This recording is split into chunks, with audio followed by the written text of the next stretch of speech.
आसमान पर जैसे ही बादल छाए, ठंडी हवाएं और बारिश आई तो घर वालों ने मीठी रेसिपी की फरमाइश की। तो हमने साथ पकौड़े बनाए और साथ एक मीठी रेसिपी। तो मैंने सोचा कि आपके साथ रेसिपी शेयर करूं। अस्सलाम वालेकुम वीवर्स, मैं हूं साइदा राशिद और आज मज़े की रेसिपी के साथ हाजिर हूं। तो हमने बेसन और अंडे के साथ ये रेसिपी बनानी है और इतनी मज़े की रेसिपी कि आपने एक बार बना ली तो बार बार बनाएंगे। 1 कप दूध लेंगे, एक बॉल में डालेंगे और इसमें हमने 3 अंडे शामिल करने हैं। अगर आप चाहें तो ज़्यादा अंडे भी शामिल कर सकते हैं, कोई मसला नहीं है। तो लेकिन मैंने 3 अंडे शामिल किए। तो इसी तरह हमने इस रेसिपी को मज़ेदार बनाने के लिए इसमें देसी घी का इस्तेमाल करना है। तो आपने इस रेसिपी को फॉलो करना है और इसको स्किप नहीं करना, क्योंकि ये बहुत मज़े की है और बरसात के दिनों में खाई जाने वाली रेसिपी है। तो अंडे हमने अच्छे तरीके से दूध में मिक्स कर लेने हैं। इतने बीट करने हैं कि इनकी रंगत चेंज हो जाए और ये अच्छे तरीके से मिक्स हो जाए। अब चीनी भी हम इसी दूध में डाल लेंगे। अपने टेस्ट के हिसाब से हमने चीनी डाल लेनी है। तकरीबन 1.5 चम्मच बड़े वाला मैंने इसमें शामिल किया और अच्छे तरीके से चीनी को भी मिक्स कर लेंगे। तो जब चीनी और दूध मिक्स हो जाए फिर हमने 3 चम्मच लेना है देसी घी और इस रेसिपी में हमने प्योर देसी घी यूज़ करना है। अगर आपके पास देसी घी नहीं है तो आप दूसरा घी भी इस्तेमाल कर सकते हैं। तो इसमें मैंने 3 से 4 इलायची डाली और 1 छोटे कप के बराबर इसमें बेसन शामिल किया। तो बेसन की बनाई इतनी करनी है कि बेसन की खुशबू आने लग जाए, गोल्डन हो जाए और थोड़ा सा जो घी है ना ये छोड़ दे बेसन। तो इसमें घी थोड़ा कम है, मैं और इसमें 1 चम्मच घी का डालूंगी। आपने एक साथ ही काफ़ी सारा घी नहीं डाल लेना।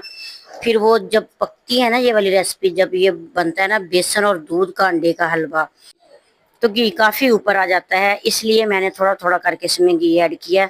अब इस बेसन में हमने 1 कप दूध शामिल कर देना है। टोटल 2 कप दूध से हमने ये वाली रेसिपी बनानी है।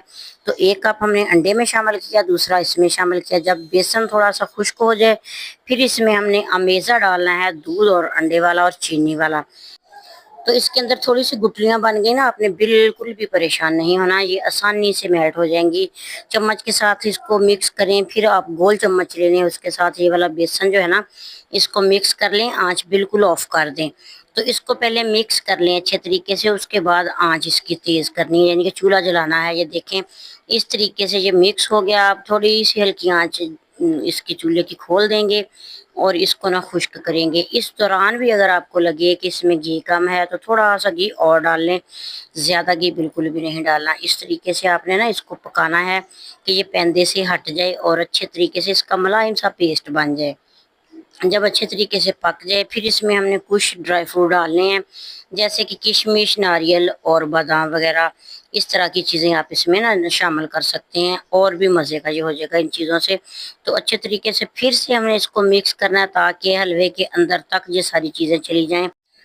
तो देसी घी की मज़ेदार खुशबू के साथ बनाया गया ये हलवा बहुत ही शानदार और घर वालों को बहुत पसंद आया। आप भी इस रेसिपी को फॉलो करते हुए इस तरह से दस्तरखान की रौनक को बढ़ाने के लिए, मेहमान आ जाएं तो उनके लिए ये स्पेशल वाली रेसिपी, मिनटों में बनने वाली रेसिपी आप फ़ौरन से बना सकते हैं। वीडियो अच्छी लगे तो प्यारा सा कमेंट ज़रूर कीजिएगा और नेक दुआ नेक तमन्नाओं के साथ मेरी दिली दुआ है कि अल्लाह ताला आप सबको अपनी ज़ुबान में रखे और बहुत सी खुशियाँ देखना नसीब करे। आमीन। अल्लाह हाफ़िज़।